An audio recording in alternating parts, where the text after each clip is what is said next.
Ljudje smo se od nekdaj selili, včasih zgolj zaradi radovednosti, ponavadi pa v iskanju boljšega življenja. Te poti so lahko nepredvidljive in nevarne.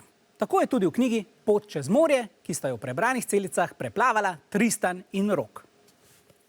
Pot čez morje je navdihujoča zgodba, ki se begunske tematike loteva na drugačen, bolj človeški način.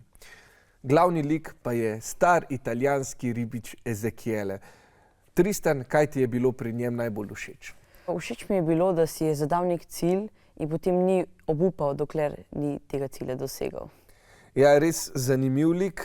Sem prav razmišljal, od kje je avtor črpal idejo, navdih o tem ribiču, pa predlagam, da vprašava kar njega, avtorja knjige Francesco D'Adamo, od kje navdih torej za trmastega italijanskega ribiča, ki se odpravi na dolgo pot proti Afriki. Ma la traversata, come avrete notato, inizia in maniera realistica con la storia del barcone che naufraga, lo zainetto trovato sulla spiaggia, ma poi prosegue sotto forma di favola. La traversata è una favola moderna e il viaggio di Ezechiele è un viaggio magico accompagnato dagli animali marini, sente il canto delle sirene, arriva sull'isola che non c'è. Ecco, e nelle favole può succedere di tutto, anche che Ezechiele faccia il viaggio in compagnia di due compagni immaginari, perché è evidente, Tonino è adulto, non può essere sull'Esmeralda con il nonno.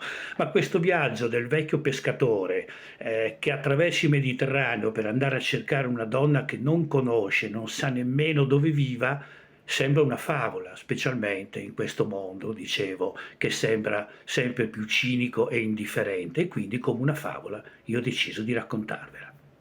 Grazie Francesco. Pot proti Afriki je dolga, pa jim je uspelo priti do tja? Ja, prišli so do Afrike, samo konca knjige pa ne bi izdal.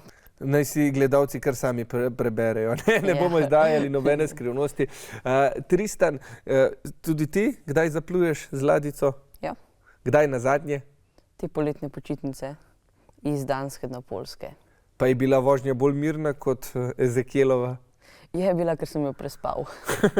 No, pa te zagotovo ni bila tako viharna. Hvala lepa, Tristan, za ta pogovor. No, sedaj pa z najino ladjico predlagam, da odplujemo v studio, kjer pa tekmovalce že čaka nevihta Juševih vprašanj. Dobro, naj kar zagrmi vprašanje za tele prebrane celice. Delo je moderna oziroma sodobna pravljica. Kaj prispevek izpostavi kot glavno značilnost, ki sodobno pravljico ločuje od ljudske? A. Vnos fantastike v stvarnost. B. Prisotnost nadnaravnih bitij. C. Stvarno okolje in dogajanje. Ali D. Preprostost glavnega lika.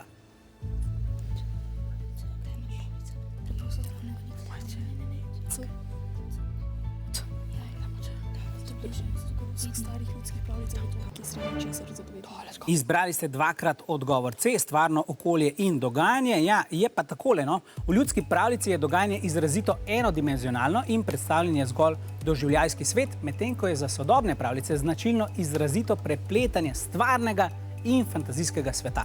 Pravilen je torej žal odgovor